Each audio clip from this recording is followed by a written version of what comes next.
Hi guys, welcome to another episode of Hemp News. My name is Sarah Marie Williams and I am the CEO of Hemp for Healthcare in Alaska. Tonight we are going to cover Article 2 of Chapter 40, the Industrial Hemp Regulations for Alaska's brand new hemp industry, which is launching on April 4th, which is in 8 short days from today.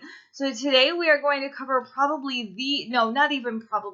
the most important article of the entire chapter 40. Why is it so important? Because if we don't have growers that adhere to these regulations, we won't have an industry, right? We need farmers, we need growers that will grow the plant in accordance with these regulations. Now, this is how we start the industry. The realization is as we can lobby our way through this, we can adapt in any way that we need to these regulations to better fit the industry. But again, like I mentioned last video, we walk by faith, right? Not by sight. We don't know what we're doing and we don't know how hemp is going to respond to Alaska. So we have faith, though, that it's going to be amazing, and we're going to just adapt and overcome for our hemp industry to create such amazing self-sustainability for Alaska that we can tax it and provide health care for all Alaskan residents. So let's get started. As always, when we first get started with every Hemp News episode and every episode that I put out there to the world, I put all glory to Jesus Christ, who saved me from my sins and can save you from the same. So today's scripture is just as clear as I can make it. Here we go. This is John 14:6. John 14:6. Ready? Jesus told him, "I am the way, the truth, and the life. No one can come to the Father except through me." Who's the Father? That's right. God Almighty, our Creator, your Creator. Don't be an ungrateful soul. Give gratitude to the Lord Almighty, who gives you life and breath every day on this planet. And believe upon Jesus so that you can be saved and go to heaven when it is time for you to pass. Know that your soul is something that the Lord cares deeply about. And so let's get started with this. If your soul is here with me, please put a thumbs up or comment down below. Make sure to subscribe.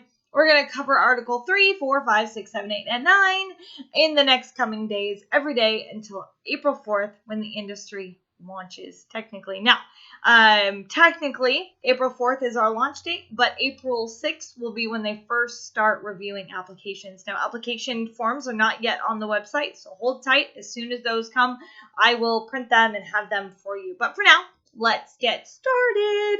And on my shirt, your seed to success, hemp. Even George Washington knew. Make the best use of the hemp plant. Plant it everywhere. Sow it everywhere. All right, let's get started. In Alaska, let's plant it everywhere.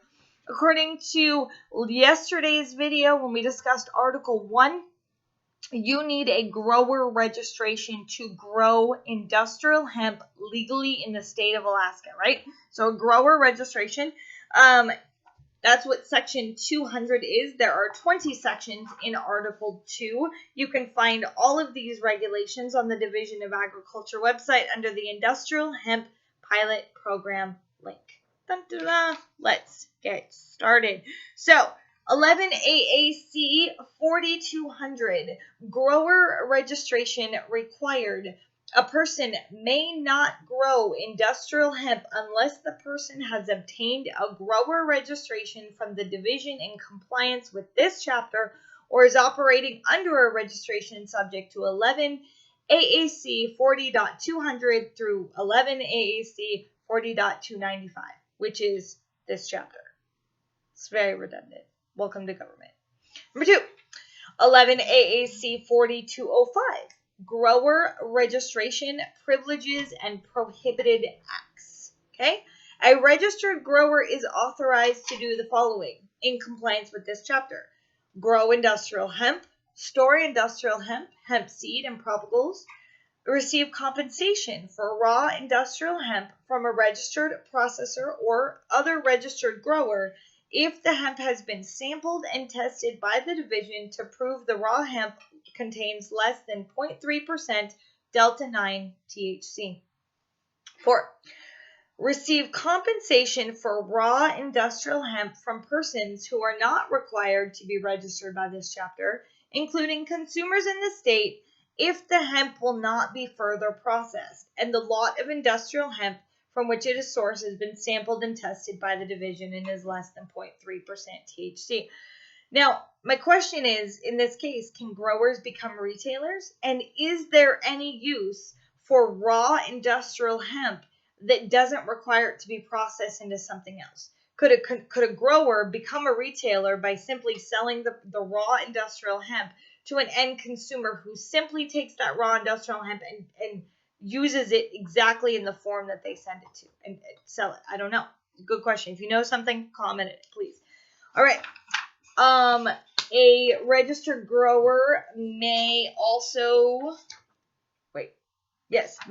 provide samples of industrial hemp to the division or testing facility authorized by the division. They may conduct in-house testing. They may store industrial hemp at the locations identified in the application or registration. They may transport industrial hemp in compliance with 11 AAC 40.710. Okay, so that's what they can do. A registered grower may not. So this is B, right, of the same section. A registered grower may not purposefully grow any cannabis that is not industrial hemp unless the grower holds a marijuana cultivation facility license issued under 3 AAC 306. They may not grow industrial hemp in a structure that's primarily used for a residential purpose. They may not store, handle, leaf, or floral material from industrial hemp in any structure that is primarily used for residential purpose. They may not process industrial hemp without a processor's registration, and they may not receive compensation for processed industrial hemp or industrial hemp products without an industrial hemp retailer registration. So, if you're a grower and you want to process a hemp product, you need a processor license as well. If you are a grower that wants to process it and sell it, you need a grower, processor, and retailer licenses, all each with their own business entity, their own separate lines. Like, really, you're going to want to keep those separate in your business tracking for each of those things, because you're gonna need to keep your book separate for that for sure. Okay. 11 AAC 40.210, authorized seed and propagules. Ready? The division will publish and update on an annual basis a list of accepted and prohibited varieties of industrial hemp seed or propagules. In addition to seeds and propagules received as an approved variety, a registered grower may grow approved varieties of industrial hemp received from registered growers in the Alaska Industrial Hemp Pilot Program, or grow varieties of industrial hemp that have been received from out-of-state sources after the division approves the use in writing. In order to approve the out-of-state sources, the division will use the same analysis and testing used for inclusion on the qualified list. A grower may acquire but not grow. You can acquire them, you hold on to them, put them in a little box, go like, that's pretty, but you can't grow them. Acquire but may not grow wild landrace or seeds of unknown origin until the division has grown and sampled the seeds in accordance with 11 AAC 40.220, and the division concludes the seed is not a prohibited variety. We'll get there later. A registered grower may not acquire or grow industrial hemp seeds or propagules that are on the division's prohibited varieties list. So they're going to say, look, you can grow this, you can't grow this. This is it. If you find a seed that you want to grow, you got to get their permission in writing in order to do that. Okay, fair enough. 11 AAC 40.215. Compliance with plant health and quarantine regulations. Industrial hemp seed varieties from approved sources under this section that are offered for sale in acquisition in quantities of 1 pound, which is approximately 27,000 seeds, or more, must comply with the provisions of 11 AAC 34. This guy right here. State of Alaska seed regulations. Whole nother chapter. Good thing you have me because I have it read and figured out. Right? Okay. So, industrial hemp seed varieties from approved sources under this section that are offered for sale or acquisition in quantities less than 1 pound are exempt from the provisions. Okay? So if you buy, I don't know, 3/4 of a pound of seeds every day, they wouldn't need for however long until you get all the seeds you need. They wouldn't need to, I don't know. Is there a possibility here that there could be some abuse or some loophole-ish? I don't know. But they're sold or acquired at the purchaser's risk, it says. Okay, next. This is the fun part. Seeds or propagules of wild, landrace, or unknown origin. A registrant may not grow or replicate industrial hemp seeds or propagules of wild, landrace, or unknown origin without first obtaining written permission from the division and complying with this section. Okay, so you see something wild, landrace, unknown, don't know where it's from. Like, I guess unknown hemp seeds, great. Division of Ag is going to require that you not only give them those seeds, okay, and have them first grow them for a fee of $1,200. Then they will test it and they will determine whether or not you can then grow that variety in your farm. Okay. But they'll do it with written permission. Before a registrant receives written permission from the division, industrial hemp seeds or propagules subject to this section must first be grown and tested by the division after the registrant pays the fee, $1,200. A registrant must coordinate with the division for the division's receipt of the seeds and arrange for replication and testing of mature plants. Okay. Following the replication and testing of the mature plants from industrial hemp seeds or propagules subject to this section, the division will notify the registrant whether the matured plants have passed the testing and will approve or deny in writing the registrant's further use of the seeds. Okay. So, next. 11 AAC 40.225, industrial hemp propagules. We're talking clones, right? A registered grower importing industrial hemp propagules from outside the state in compliance with 11 AAC 40.210 must ship the propagules straight to the Division of Agriculture here in Palmer, Alaska, for inspection at the registered grower's expense. Okay. The division will test the imported industrial hemp propagules for compliance with 11 AAC 34. Once again, seed regulations. Okay. Any propagules received by the division that fails to comply with all applicable regulations will be destroyed. Hope it complies. Now the question for this is that a $200 fee?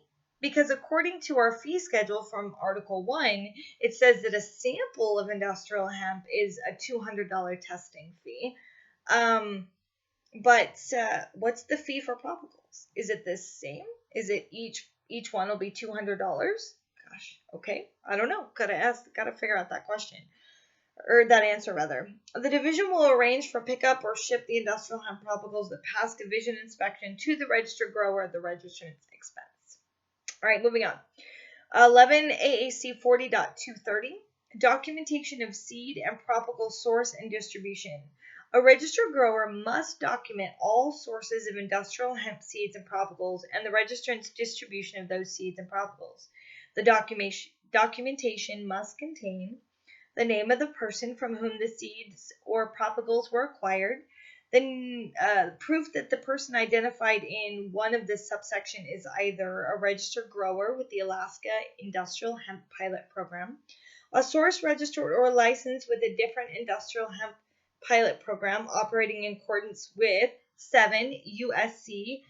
5940, Section 7606 of the Agricultural Improvement Act of 2014, or a United States Department of Agriculture approved industrial hemp program authorized under 7 U.S.C. 1639 P. Section 113 of the Agriculture Improvement Act of 2018.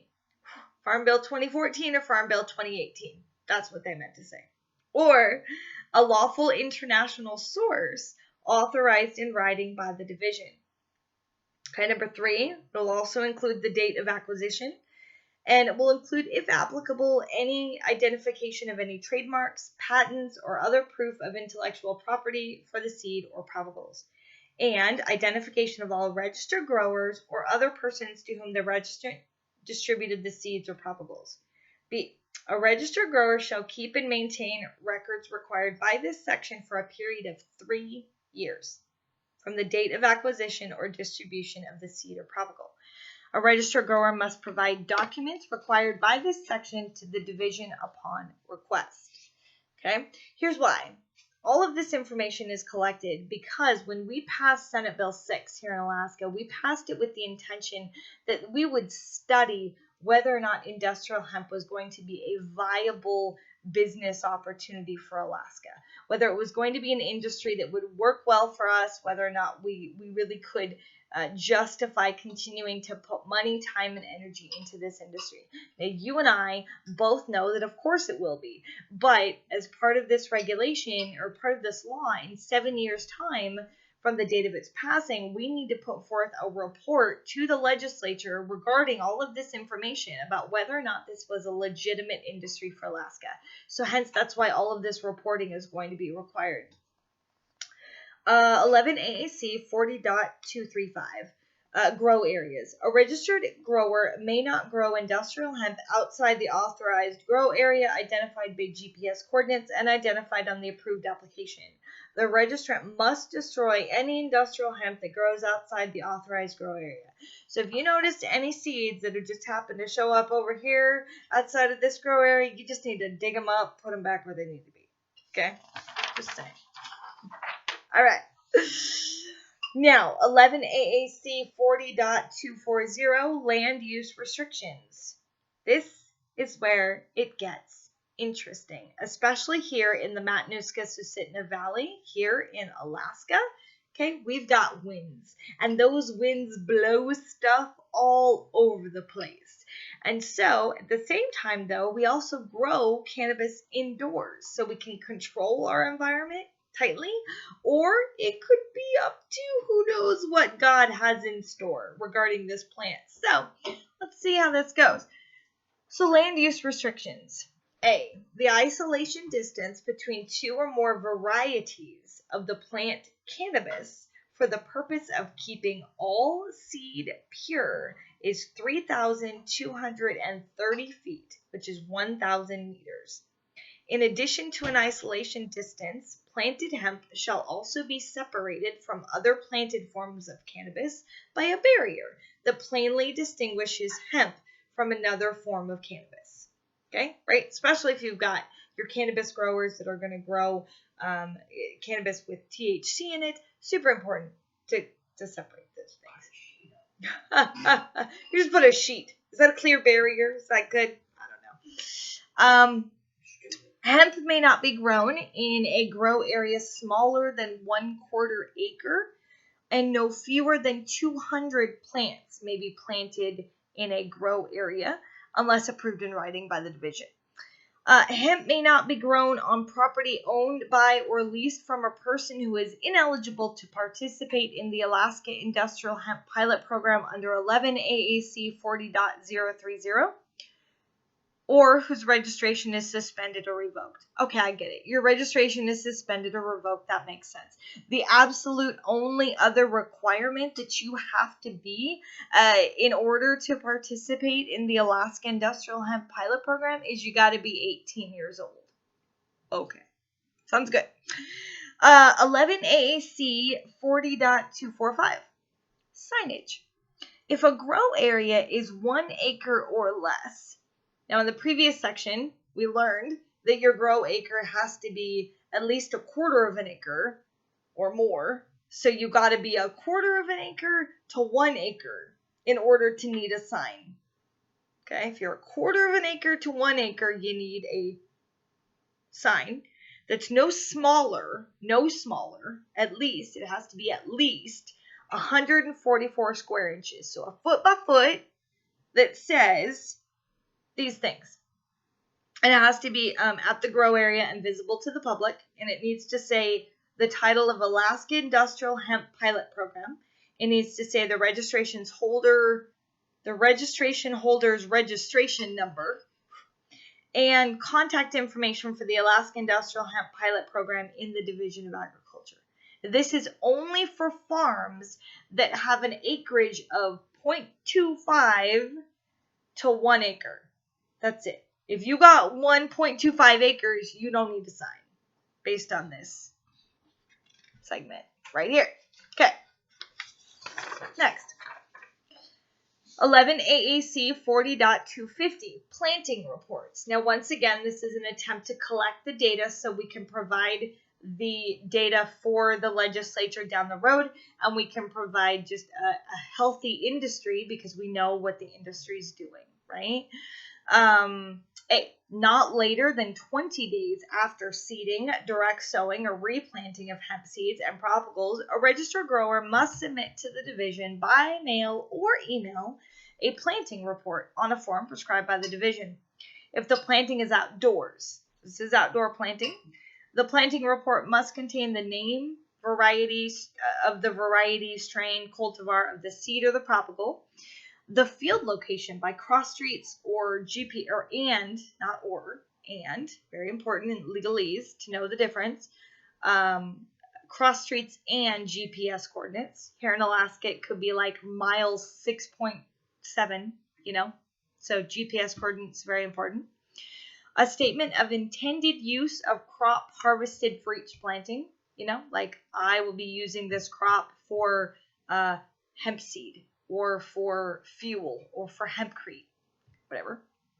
The date of planting, the total amount of seed or propagules planted, and the total number of acres or square feet planted. Okay, this is for outdoor. And here's for indoor. If the planting is indoors, planting report must contain the name of the variety, strain, or cultivar, the indoor production located by street address and GPS coordinates, a statement of intended use of crop harvested for each planting, the date of planting, and the total amount of seed or propagules planted. Little difference. That's the only difference between outdoors and indoors. One of them is the total number of acres planted, and one of them is the total amount of seed. Okay. So if you planted, 100,000 seeds, and you had, we'll do the math later. Okay, let's get into it. This is interesting. If no planting has occurred before July 31st of a registered year, a registered grower shall withdraw the grower's registration or submit a planting report that designates the dates the registered grower intends to plant industrial hemp during a registered year. So if you're doing indoor growing, come on. The truth is, if you don't get those seeds in the ground by July 31st, you're an outdoor grower, you're likely going to lose your harvest. That's the real point of it. That's just Alaskan weather. By October, it's freezing and there's snow on the ground most years, okay? Now, we've seen climate change, global warming, all of that coming, absolutely. But where we exist right now in the current world is that if you don't get those seeds planted by like May, you're really going to run the risk of losing your harvest for an outdoor harvest. You really get one good outdoor harvest annually, but those hemp growers that can be experts in the indoor growing are going to be the ones that truly succeed in this industry, in my opinion. So all you got to do is just let them know in a written statement, we're going to be growing indoors, so we're going to plant in August or September or December, whatever. The registrant shall maintain a planting report for a period of 3 years from each date of planting. Okay, moving on. This has got a big, sad face, because I don't want anyone in my state to be using pesticides in any way, shape, and form. Okay, and we know that hemp is a very bug-resistant plant to begin with, but we have a section on pesticides. So 11 AAC 40.255, pesticides. Only a pesticide applicator certified under AS 46.03.320 and 18 AAC 90 may apply pesticides to industrial hemp. B, before planting any hemp, a registered grower shall comply with the longest pre-planting interval listed on the pesticide product label. Okay, pesticides. Don't like pesticides, but if you got to use them, please try organic. There's got to be something. Like, try organic first. Try something that's not going to possibly hurt, especially if you're growing for a food-based product. Okay, if you're growing for like hempcrete, or you're going to grow for like biofuel or plastics even, I don't care what kind of pesticide you use on it. I don't frankly care. But what I do care is that if you're going to grow for a food-based product, please do your absolute best to not use a pesticide. Unless it is an organic, like plant-based pesticide, you know what I mean? Like raspberry oil, neem, whatever. Like something, okay? All right, let's move on. 11 AAC 40.265, initial pre-harvest report. A registered grower shall inform the division by mail or electronic mail of a projected harvest date for an industrial hemp crop at least 30 calendar days before the projected harvest. Okay, if you've never grown hemp before, I really suggest getting involved in places like LinkedIn and getting connected with out-of-state growers who have grown hemp and know that that's very possible to do, to be like, okay, I think this is about my 30-day spot. Let me go ahead and let the division know that that's what we're going to do, okay? 11 AAC 40.270, division response. The division will collect and test samples from the harvest lot before the projected harvest date, or will inform the registered grower in writing that the division is unable to collect the samples for testing before the projected harvest date. Now, here's the first mention in our regulations of harvest lot. Okay, we don't have a definition yet for harvest lot. Now, I'm going to look through the general definitions in the back and come to some definitions here and see if there's a definition for harvest lot in all of this, and try to get a better idea of what harvest lot consists of. But at this time, let's see if I can get a quick definition. Oh, here we go. Look, good job, Robert Cotter. Good job. Harvest lot means a quantity of industrial hemp that is harvested in a distinct time frame and grown in one contiguous production area within a grow area, or grown in one or more portions of one contiguous production area within a grow area. Does not include a quantity of industrial hemp grown in non-contiguous production areas. This is a problem. What if a harvest lot is 100 acres and you took one sample? What if a harvest lot is 200 acres or 300 acres, 600 acres, and you took one sample, right? What do we need to do? Now, here's the question. Do we need to reduce, like, control, limit the amount of what makes up a harvest lot? Is that necessary? I don't know. Put in the comments if you think we need to. Just a thought. All right, but now we have a better idea. Okay, where was I? All right, so pre-harvest testing, 11 AAC 40.275. The division will schedule with the registered grower a time for the division or an unauthorized representative of the division to conduct pre-harvest sample collection. Okay, so the division will schedule with the registered grower a time that works for you to come and collect the pre-harvest sample collections. The registrant or the registrant's agent shall be present at the grow site during sample collection by the division, or may waive in writing the right to be present. So you may say, as the grower, okay, I don't need to be there. Y'all can show up on my farm, grab your sample however you want to. I don't need to be there. Or, hey, my coworker, my partner, whatever, they'll be there. They'll meet you instead. Okay. The registrant shall provide to the division complete access to all industrial hemp, whether growing or stored, in all structures and locations listed on the registrant's application.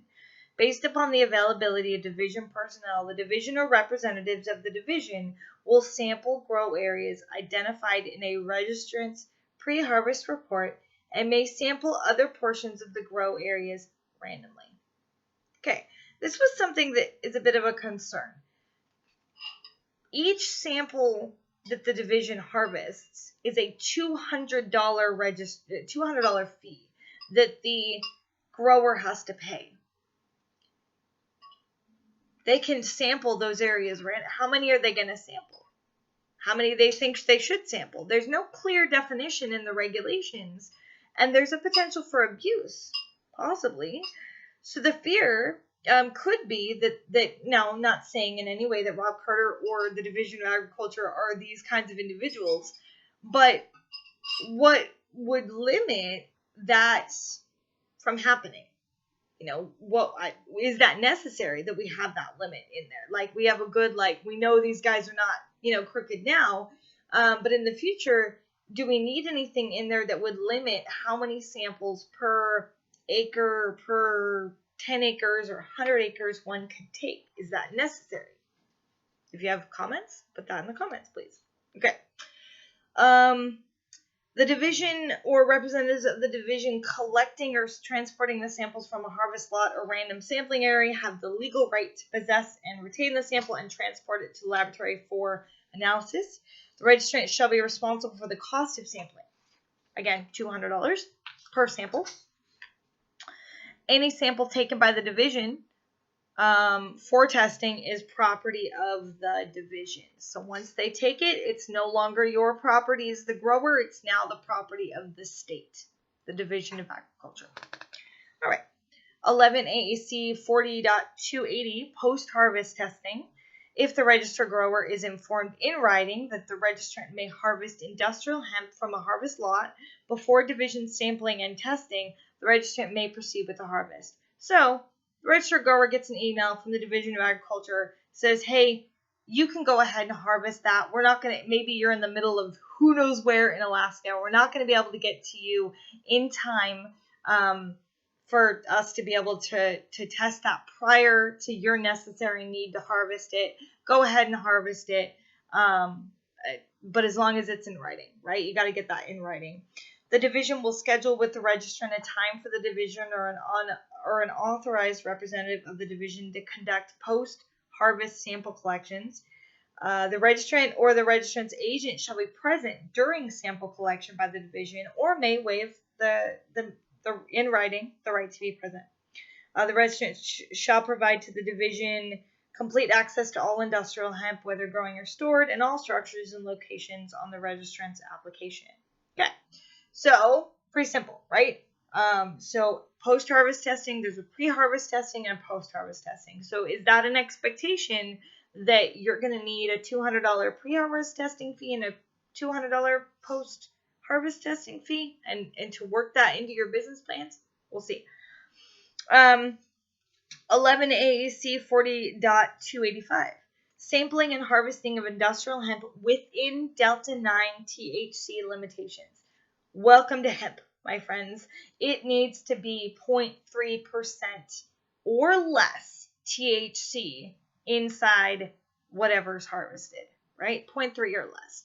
Grow it according to that. Check your genetics according to that. Make sure that you're growing not for THC. We're not getting anybody high here. We're simply using this plant for its amazing industrial purposes and food, right? Okay. If pre-harvest testing confirms Delta 9 levels in the harvest lot of not more than 0.3%, the registered grower may harvest each tested lot from which the sample was derived and further store or transport the industrial hemp for compensation or processing. A harvest is subject to the following requirements. Take note. A registered grower shall harvest a tested lot not later than 15 days after the division's sample collection date. Question. In the middle of Timbuktu, Alaska, you know what I'm talking about, in the middle of the bush, if we have a grower out there, and there's no local testing, right? How quickly will that testing be returned? Will it be 2 weeks? Hopefully less. But if it takes more, is that going to be a problem? That 15-day period. Just something to think about. If conditions do not allow the registrant to harvest not later than 15 days after the sample collection, the division may order additional testing of the lot to provide written authorization to harvest the crop by a specific date, with or without further testing being required. So they might say, look, we did it once, we don't need additional testing. Here's your written authorization to do that. Quick emails, lots of emails going back and forth. This will be very electronic, right? If the post-harvest sampling and testing confirms delta-9 THC levels in the harvest lot of not more than 0.3%, the registrant is authorized to receive compensation for the raw industrial hemp from the harvest lot in compliance with 11 AAC 40.205. Okay, you can sell it. Look, 0.3% or less, you can sell it to a processor, or as we learned very early on, to end consumers if they have a use for just raw industrial hemp. All right.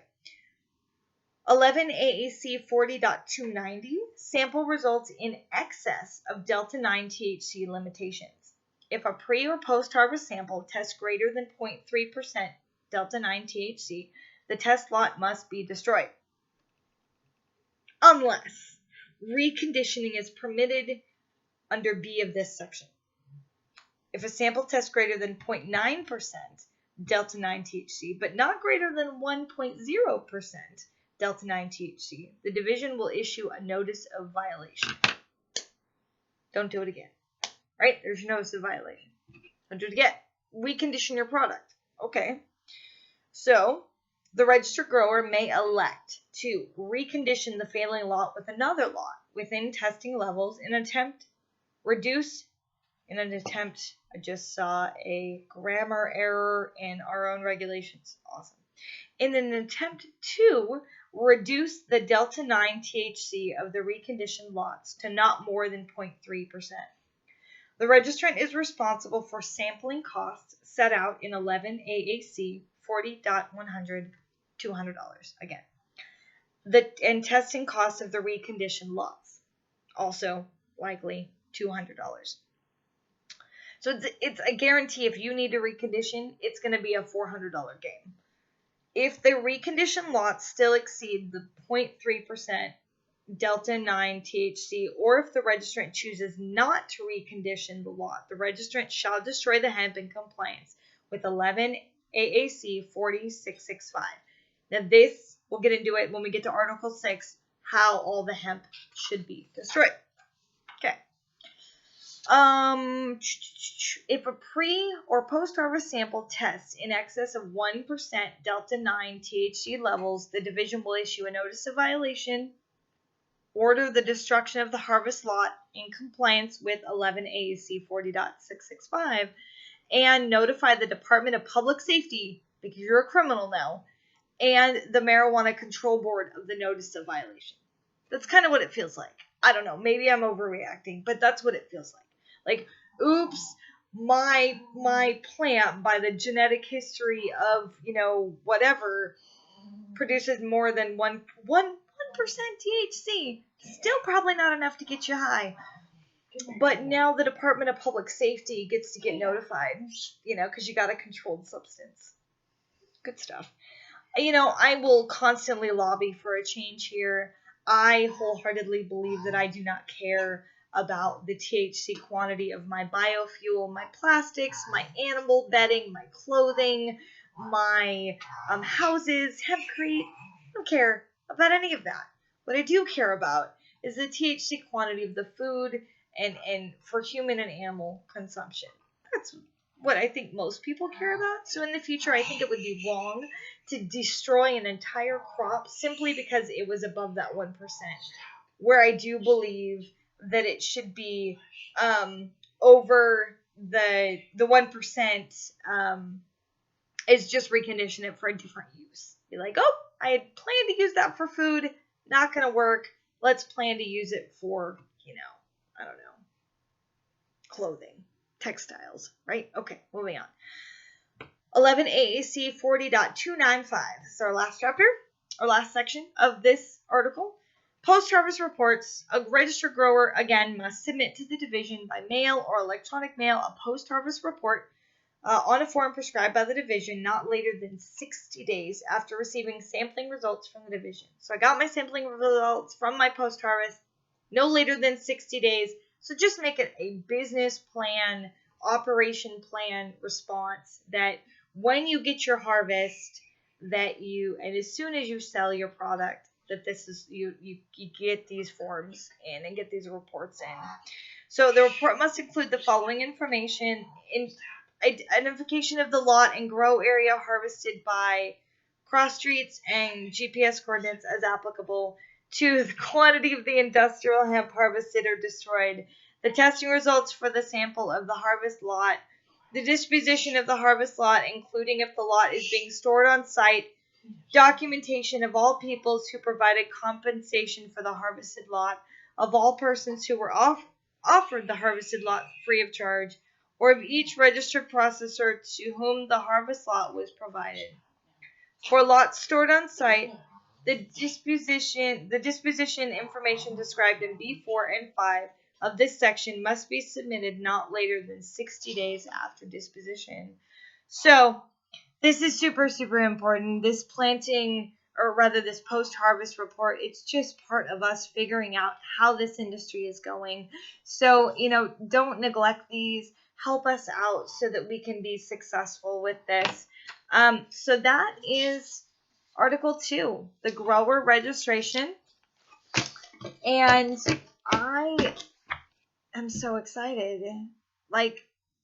It seems like it's going to work out really well. It seems like they've done a great job. Congratulations, Rob Carter and the Division of Agriculture, for really looking through this, looking at other states and going, okay, this is how it could work in Alaska, and putting these together. I know he put hundreds of hours of time into this, and I know there was a period in time last July where we thought that this wasn't going to happen, where he thought because the governor was not going to fund the industry, that we were dead in the water, and he put all this time and effort into these beautiful body of regulations. So congratulations, Rob Carter. Thank you, Governor Dunleavy, for funding the industry. It is vitally important that we understand that hemp is the future of Alaska. It will provide the self-sustainability that we need as a people. So thank you for watching. This has been a super long video. We'll try really hard to keep the rest of them lower. We might have to break Article 6 up into